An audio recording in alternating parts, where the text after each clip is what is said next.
విష్ణు సహస్రనామము 105వ శ్లోకము. యజ్ఞభృత్ యజ్ఞకృత్ యజ్ఞి యజ్ఞభుక్ యజ్ఞ సాధన యజ్ఞాంతకృత్ యజ్ఞ గృహ్య మన్న మన్నాద ఏవచః.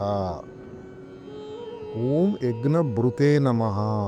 నిస్వార్థ బుద్ధితో అందరి శ్రేయస్సును ఆకాంక్షించి యజ్ఞము చేయి వారికి సహాయపడి సంపూర్ణముగుటకు తోడ్పడుటచే యజ్ఞభృతుడని చెప్పబడుచున్నాడు. అనగా పరమాత్మ సహకారము లేనిదే యజ్ఞ కార్యము లేవియు సంపూర్ణము కావని భావము.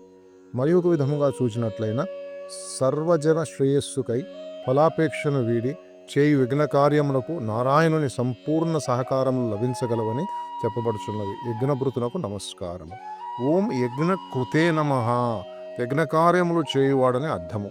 ప్రేమ సేవాభావంతో చేయు దివ్య కార్యములు చేయు వారందరకు నారాయణుని ప్రోత్సాహం ఉండునని భావము. స్వార్థముతో సప్రయోజనమునకు చేయు యజ్ఞ కార్యక్రమునకు భంగము కలిగించునని కూడా తెలుచున్నది. భగవంతుని సృష్టి ఒక యజ్ఞము. అదే తీరున భగవంతునిచే లయముకు ఈ విశ్వము యజ్ఞ కార్యముగానే భావించబడుచున్నది. పరమాత్మ చేయు యజ్ఞ కార్యములు లోక శ్రేయస్సునకు ఉద్దేశించబడినట్లు తెలియవలసి ఉన్నది. యజ్ఞకృతునకు నమస్కారం. ఓం యజ్ఞినే నమః. సతతము జరుగు యజ్ఞములకు భోక్తగా అనుభవించువాడని అర్థము.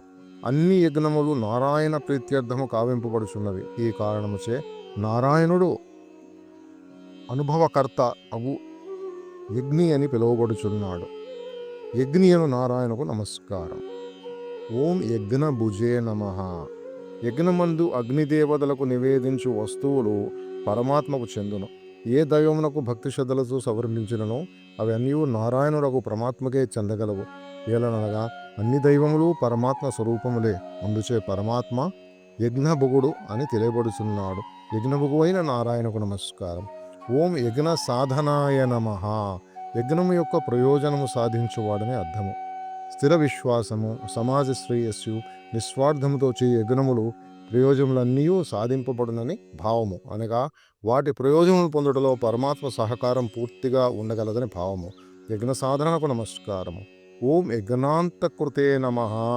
యజ్ఞము చివర జరుపు కర్మలు సవ్యముగా నెరవేరున్నట్టు చేయువాడని భావము. యజ్ఞము చివర జరుగు ప్రధాన కార్యము పూర్ణాహుతి అనబడును. అనగా సంపూర్ణ నివేదనము. శ్రీమన్నారాయణుని ఆవాహన చేసి భక్తితో సంపూర్ణముగా సమర్పించినచో యజ్ఞము అంతమైనట్లు పరిగణించబడదు. శ్రీమన్నారాయణుడు పూర్ణాహుతి రూపముగా యజ్ఞ సమాప్తి గావించుచున్నాడని భావము. ఈ శరీరేంద్రియ మనోబుద్ధులపై మమకారము వీడి పూర్తిగా నారాయణుని శరణు పొందుట పూర్ణాహుతిగా భావింపబడుచున్నది.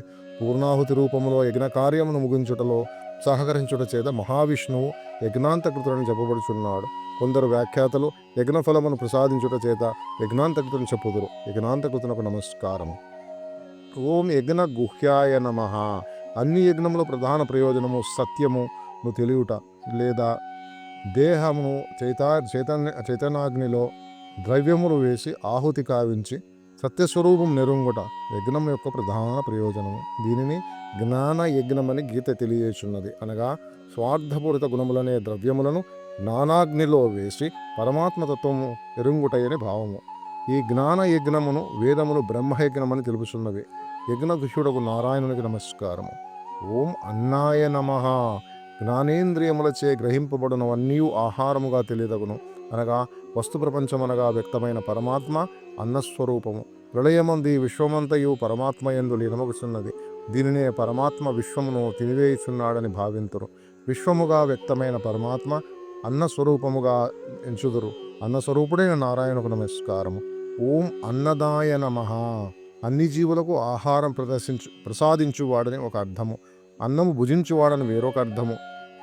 నారాయణ వ్యక్తమైన విశ్వమంతయు అన్నస్వరూపము.